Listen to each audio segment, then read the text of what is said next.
The Ryder Cup is like nothing else in golf.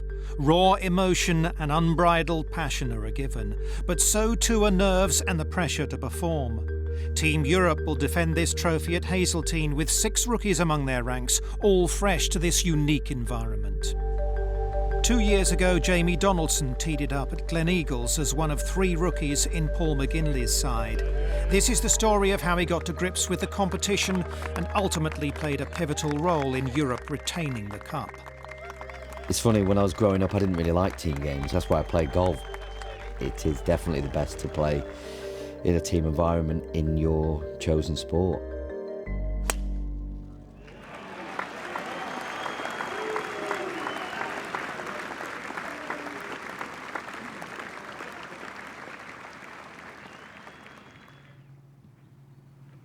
Golfing World joined Jamie as he returned to Gleneagles for the first time since the 2014 Ryder Cup.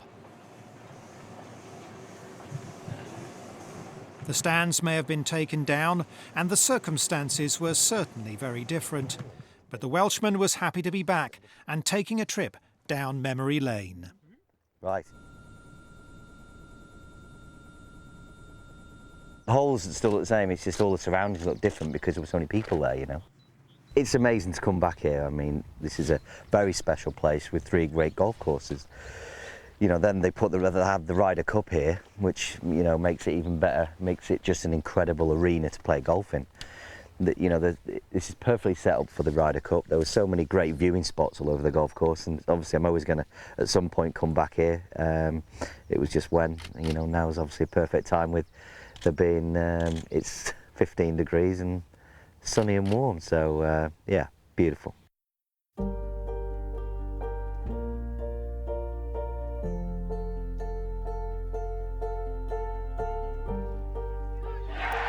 I was a rookie whether I liked it or not, but felt as though I was a big time part of the team. I never felt overawed and thought, God, you know, I've only just got in this team at the last minute. How am I gonna cope, or, you know, anything like that? It just felt really natural progression in how I'd been playing.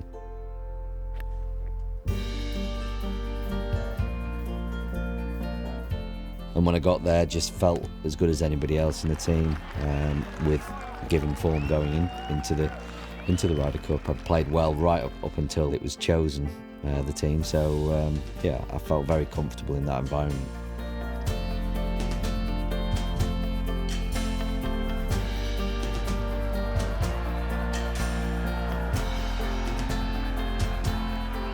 I think it is a big advantage on home soil.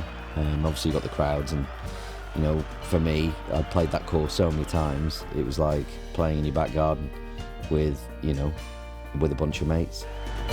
Donaldson partnered Ryder Cup regular Lee Westwood over the first 2 days, and together they won their 2 foursomes matches as Europe assumed control. You can just feel the adrenaline rushing through your body as you're just walking through that tunnel. We won both our matches and played really, really good. But to stand on that tee, to feel that adrenaline that's just flowing through your body, the positive adrenaline that you just want to hit it and just sprint down the fairway.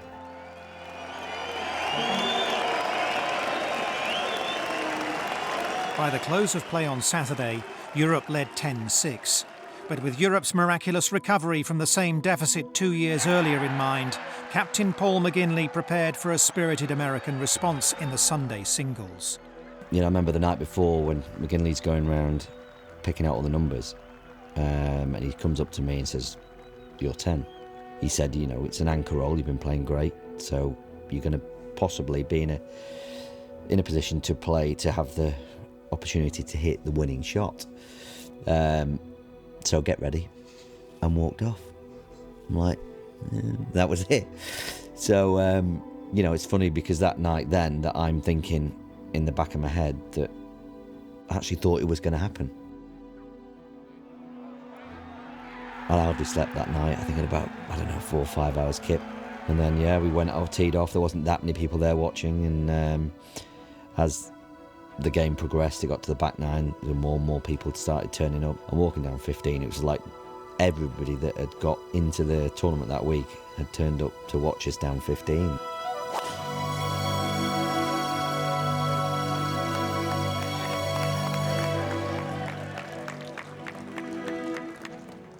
I didn't look at the leaderboard to certify the position of the game, but it was pretty obvious what was happening on 15, and the fact that it was coming down to my game, so I got over the shot, had a perfect yardage, and I suppose the rest is history.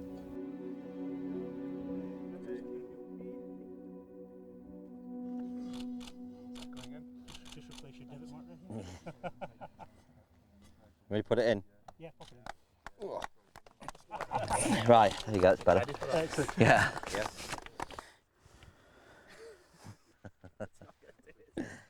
It'd been building from 11, the crowds were gathering every hole, to suddenly coming down here, it looked like everybody that had been playing, that had been watching, was on 15. So it's pretty obvious what was going on, and it looked like it was coming down to my game. I didn't, like I say before, I didn't really pay any attention, well, too much attention to leaderboards, and just didn't get carried away myself, and just accepted that, just to win my game, just focus on your game, win your point, and then go and, get involved with a team. McGinley talked about complacency. That was the important thing. Focus on your game, win your point. Afterwards, then you get in discussion with everybody else, what else happened, and you do your bit to try and win the match. And it just happened to come down to me, and I had the opportunity and hit the right shot at the right time. It was just a perfect number. In those circumstances, you just want a good number. As soon as the ball was hit, I knew it was good, and it started where I wanted it to start and did everything I wanted it to do. But to finish a foot from the hole, obviously, in the air, you don't know it's going to be that close, obviously, and then that was it.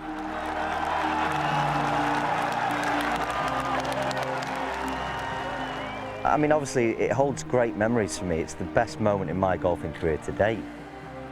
The beauty of it was, for me, was coming into the Ryder Cup with form, and continued that form all the way through the week, and played as well as I've played, for that whole week. And it just so happened to be the Ryder Cup, and it was an arena that I just loved playing in.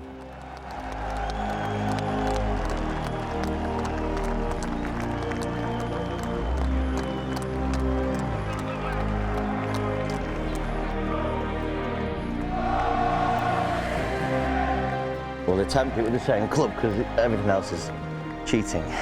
Right.